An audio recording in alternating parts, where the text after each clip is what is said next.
I never thought I'd be in this situation. I'm Jack, 28M, and I've been with my girlfriend Lena, 25F, for 4 years. We met during our junior year of college at a campus event. I was instantly drawn to her intelligence, humor, and stunning looks. We started dating soon after, and things just clicked.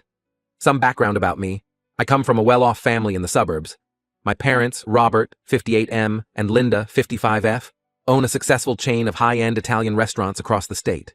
It started as a small family-owned place that my grandparents opened when they immigrated from Italy. My dad took over and expanded it into what it is today. I have an older brother, Alex, 30M, who's always been the golden child. He followed in Dad's footsteps, went to business school, and now helps run the family business. I chose a different path and became an engineer. This caused some tension initially, as my parents hoped I'd join the business too. But they came around eventually and supported my choice. Growing up, Alex and I were close despite the age gap. We shared a room until I was 12, and he always looked out for me at school. He taught me how to ride a bike, helped me with my homework, and even covered for me when I snuck out to parties in high school. I looked up to him and trusted him completely. Lena comes from a middle-class background. Her parents, Tom, 53M, and Sarah, 51F, are both high school teachers. She's an only child and very close to her parents. They worked hard to put her through college, and she's always been determined to make them proud. When I introduced Lena to my family, they welcomed her with open arms.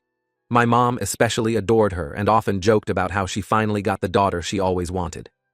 Lena fit right in at our family gatherings, charming everyone with her wit and warmth. Even my grandmother, who's usually skeptical of outsiders, took a liking to her. Everything seemed perfect. Lena and I moved in together after graduation. We both landed good jobs, me at a tech startup and her at a marketing firm. We talked about our future, dreaming of a house in the suburbs, a couple of kids, maybe a dog.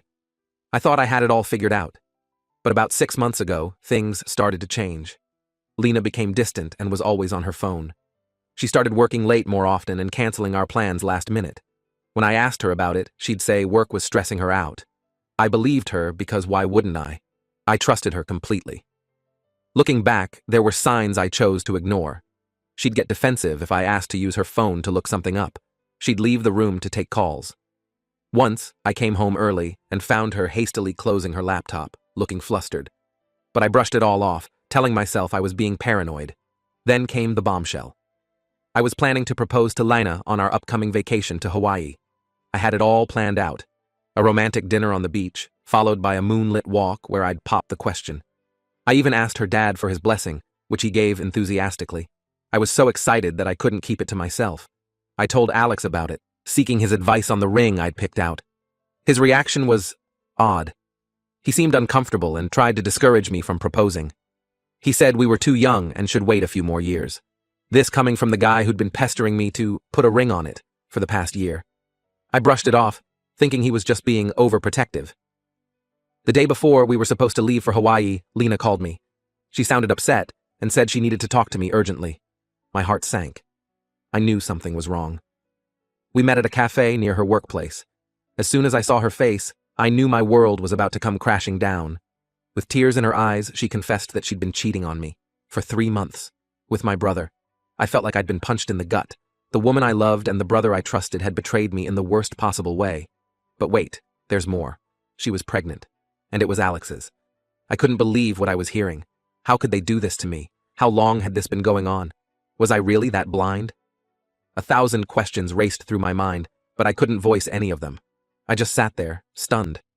Lena tried to explain, saying it started as a drunken mistake at a family barbecue 3 months ago.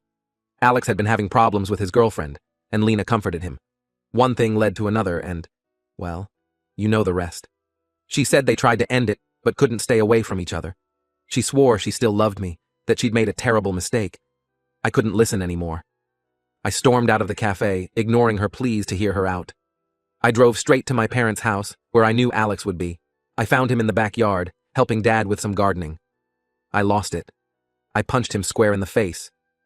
Dad had to pull me off him. Through my rage, I told them everything. Mom started crying. Dad looked like he'd aged 10 years in those few minutes. Alex just stood there, blood dripping from his nose, looking guilty as hell. The next few days were a blur. I locked myself in my apartment, ignoring calls and messages from everyone. I felt hollow, betrayed, angry, but mostly, I felt stupid. How could I not have seen this coming? I thought about all the times Lena and Alex had been alone together. Family dinners, holiday, gatherings, the times Alex had given Lena a ride home from work when her car was in the shop. Had they been laughing at me behind my back this whole time? After a week of wallowing in self-pity, I decided I wasn't going to let them get away with this. They deserved to feel the shame and humiliation they'd put me through. So, I hatched a plan. I called Lena and told her I wanted to work things out. I said I was willing to forgive her and raise the baby as my own. She was overjoyed, promising she'd spend the rest of her life making it up to me. I suggested we announce our engagement to friends and family. She agreed enthusiastically. I spent the next month planning the engagement party. I invited all our friends, family, colleagues, basically everyone we knew. I even convinced Alex to come, saying I'd forgiven him too. He seemed hesitant, but agreed. During this time, I pretended everything was fine. I went to work, smiled at family dinners, and even helped Lena with her morning sickness. All the while, I was gathering evidence. I hacked into Lena's phone and email, not proud of this, but I was desperate. I found countless messages between her and Alex, discussing their affair and the baby. The day of the party arrived. We held it at my parents' house, in their spacious backyard. Everyone was in high spirits, congratulating us and gushing over how perfect we were together. If only they knew. When it was time for speeches, I stood up, champagne glass in hand. I thanked everyone for coming and said I had a special video to share, a montage of our love story. The lights dimmed, and the video started playing on the big screen we'd set up. At first, it showed pictures of Lena and me, from when we first met to our recent times together. Then, suddenly, the pictures changed. They were screenshots of text messages between Lena and Alex, discussing their affair and the baby. There were also pictures of them together, looking very much like a couple. The room fell silent. You could hear a pin drop. I turned to Lena and Alex, who were sitting at opposite ends of the room, both white as sheets. "Congratulations," I said, my voice dripping with sarcasm. "You're going to be parents. I hope you're very happy together." With that, I walked out, leaving behind a room full of shocked guests and two very exposed cheaters. As I drove away, I could see the chaos erupting in the rearview mirror. People were shouting, some were crying. My mom collapsed into a chair, while my dad looked like he was about to explode. It's been a month since that day. I've gone no contact with Lena and Alex. My parents are devastated, torn between their two sons. Most of our friends have sided with me, disgusted by their betrayal. I know some might say I went too far with the public humiliation, but I don't regret it. They humiliated me by carrying on their affair behind my back. They deserve to face the consequences of their actions. I'm still hurting, still angry, but I'm also relieved. Relieved that I found out before I married her, before I committed my life to someone who could betray me so easily. As for the future, I'm taking it one day at a time. I've thrown myself into work, started hitting the gym regularly, and am slowly rebuilding my life. It's not easy, but I know I'll come out stronger on the other side. Update 1. It's been about 3 months since the engagement party fiasco, and a lot has happened. I thought I'd update you all on the situation. First off, I want to thank everyone for their supportive comments. Reading them helped me get through some really tough days. Now, onto the update. After the party, Lena tried to contact me multiple times. She left voicemails, sent texts, and even emails explaining her side of the story. In one particularly long email, she detailed how the affair started, how guilty she felt, and how she never meant to hurt me. She said she was confused and made a terrible mistake. I ignored them all. I wasn't ready to hear her excuses. Alex, on the other hand, kept his distance at first. Then, about a month after the party, he showed up at my apartment. I was tempted to slam the door in his face, but curiosity got the better of me. He looked terrible, like he hadn't slept in weeks. He tried to apologize, saying he'd made the biggest mistake of his life and would do anything to make it right. I listened, but I felt nothing. The brother I knew and loved was gone. I told him to leave and not come back. About a month after that, I received a letter from Lena. She wrote that she was moving out of the city to live with her parents. She said she understood that what she did was unforgivable and that she would respect my wish for no contact. She also mentioned that she and Alex had decided to co-parent the baby, but weren't pursuing a relationship. Part of me was glad to hear that, but mostly, I just felt numb. My relationship with my parents has been strained. They're caught in the middle of this mess, trying to balance their love for both their sons. Mom calls me every day, but our conversations are short and awkward. She tries to update me on Alex and Lena, thinking I want to know, but I always change the subject. Dad. Well, he's always been a man of few words, but now he barely speaks at all when I'm around. I can see the disappointment in his eyes, not just in Alex, but in me too, for how I handled the situation. The hardest part has been dealing with family events. I skipped the annual family barbecue last month, unable to face everyone. My cousin's wedding is coming up, and I'm dreading it. I know I'll have to see them eventually, but for now, I'm keeping my distance. Work has been my saving grace. I threw myself into a big project, working long hours to keep my mind occupied. We're developing a new software that could revolutionize the way small businesses handle their inventory. It's challenging and exciting, and it gives me something to focus on besides my personal life. My boss noticed my dedication and hinted at a possible promotion. At least something good came out of this mess. I've also started seeing someone. Her name is Rachel, 27F, and we met at a work conference. She works for a partner company, so we don't see each other every day, which is nice. She knows about my past and is patient with my trust issues. We're taking things slow, but it feels good to have someone to talk to who isn't connected to the whole situation. Rachel is different from Lena in many ways.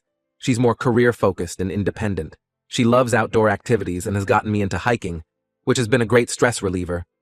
She's also very straightforward. If something's bothering her, she says it outright. After what happened with Lena, I appreciate this honesty more than I can express. As for Alex and Lena, I heard through the grapevine that they're expecting a boy. It stung to hear that, I won't lie. I couldn't help but think about how that should have been my future, having a family with the woman I loved. But I'm working on accepting it and moving on. The situation has affected the family business too. Alex has taken a step back from his role, apparently too ashamed to face the employees who all know what happened. Dad's had to pick up the slack, which isn't easy at his age. I feel guilty about this sometimes, even though I know it's not my fault. I've started seeing a therapist to help me process everything. It's been helpful to have an objective person to talk to. She's helping me work through my anger and trust issues. It's a slow process, but I'm making progress. One unexpected outcome of all this is that I've reconnected with some old friends. People I'd lost touch with over the years reached out after hearing what happened. It's been nice to rebuild these connections and remember who I was before Lena came into my life. I'm still angry, still hurt, but I'm also hopeful. Hopeful that one day this will all be a distant memory. Until then, I'm focusing on myself and my healing journey. Thank you all again for your support. It means more than you know. Update 2. Hey everyone, it's been about a year since my last update, and I felt it was time to fill you in on what's been happening. Life has a funny way of throwing curveballs when you least expect them. Just when I thought things were starting to look up, everything got complicated again. Rachel and I broke up about 6 months ago. It wasn't anyone's fault, really. We both realized that I wasn't ready for a serious relationship. My trust issues were more deeply rooted than I'd thought, and it wasn't fair to her. We parted on good terms, and I'm grateful for the time we had together. She taught me that I could still feel something for someone, even after what happened with Lena. After the breakup, I threw myself into work even more. The project I mentioned in my last update was a huge success. We launched the software, and it's been well received in the market. This led to my promotion. I'm now heading up my own team on a new, even bigger project. The long hours and added responsibility have been a welcome distraction from my personal life. Now, on to the big news. Lena gave birth to her son 3 months ago. I found out through my mom, who couldn't contain her excitement about her first grandchild. It was a strange feeling, knowing that my ex and my brother had a child together. Part of me was curious about the baby, but another part wanted nothing to do with the situation. Against my better judgment, I agreed to see the baby when my parents asked. They've been trying to mend the rift in the family, and I guess they saw this as an opportunity. It was intense. Seeing Lena again after all this time brought up a lot of emotions I thought I'd dealt with. She looked different, tired, but with a softness about her that comes with new motherhood. The baby, little Ethan, looks just like Alex did when he was a baby. It was surreal. Alex was there too. It was the first time we'd been in the same room since the engagement party. The tension was palpable. We barely spoke 2 words to each other. Mom tried to play peacemaker, but it was clear that the rift between us is far from healed. Alex tried to talk to me privately, but I shut it down.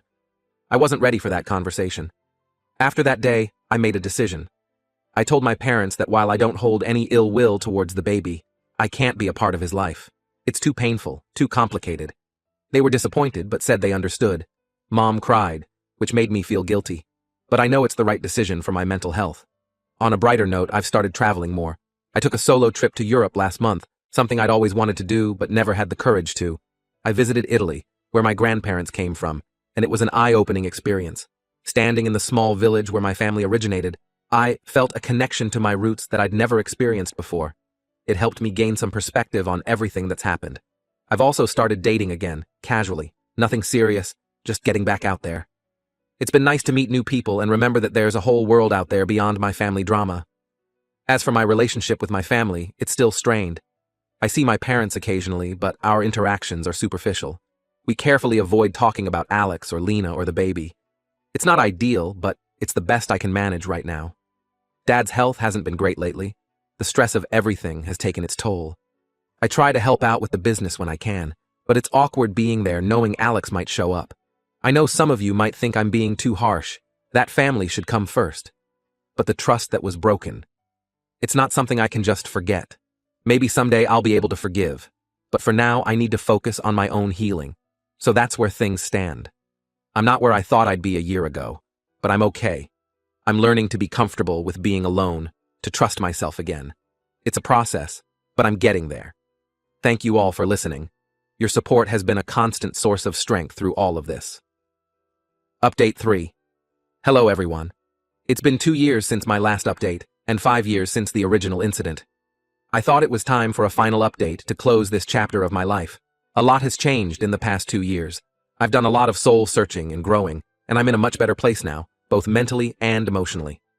The biggest change is that I've moved to a different state for work. My company opened a new branch in California, and I was offered the position of heading it. It was a big decision, leaving behind everything familiar, but it turned out to be exactly what I needed. The fresh start has been incredibly healing. Being away from the constant reminders of what happened has allowed me to process everything more objectively. I've realized that while what Alex and Lena did was unforgivable, holding on to that anger was only hurting me. I'm not saying I've forgotten or completely forgiven, but I'm no longer consumed by it. As for my family situation, there's been some progress. I've slowly started rebuilding my relationship with my parents. We talk more often now, and I even spent last Christmas with them. It was awkward at times, especially when they talked about Ethan, but we're getting better at navigating those conversations. Dad's health has improved, which is a relief. He stepped back from the day-to-day running of the restaurants, with Alex taking on more responsibility. It's good to see Dad relaxing more, even if the circumstances that led to it are less than ideal. Alex and I, well, we're not close, but we're civil. We saw each other at Dad's 60th birthday party last month. We didn't talk much, but we managed to be in the same room without any drama. It's a start, I guess. He tried to apologize again, but I told him I wasn't ready for that conversation. Maybe someday, but not yet. Lena reached out to me about a year ago. She apologized again for everything and said she hoped that someday I could forgive her. I appreciated her words, but I made it clear that while I no longer harbor anger towards her, we can never be friends. She understood and respected my decision. I've met Ethan a few times now. He's a bright, energetic little boy. It's still strange to think of him as my nephew, but I'm working on separating my feelings about his parents from my feelings about him. He's innocent in all of this after all. On the personal front, I've started dating again. I've been seeing someone for about 6 months now. Her name is Olivia, 30F, and we met through a mutual friend. She knows about my past, and she's been incredibly understanding and patient. It's early days yet, but I'm cautiously optimistic. Work continues to be a positive aspect of my life. The California branch is doing well, and I'm enjoying the challenges that come with leading a team. The change of scenery has been good for me too. There's something about the laid-back West Coast vibe that's helped me relax and let go of some of the tension I've been carrying. Looking back on everything that's happened, I can see how much I've grown. The pain and betrayal I felt 5 years ago no longer define me. They're a part of my story, yes, but they're not the whole story. I've learned a lot about forgiveness, not just forgiving others, but forgiving myself too. For a long time, I blamed myself for not seeing the signs, for being so blind to what was happening right under my nose. But I've come to realize that their choices were not my fault. I've also learned the importance of setting boundaries and sticking to them. It wasn't easy cutting off my brother and Lena, but it was necessary for my healing. And now, as I slowly let them back into my life on my terms, I'm better equipped to protect myself emotionally. To anyone out there going through something similar, I want you to know that it does get better. It takes time, and it's not a linear process, but you will heal. You will find happiness again. Thank you all for being a part of this journey with me. Your support and kind words have meant more than you know. This will be my last update. It's time to close this chapter and focus on writing new ones.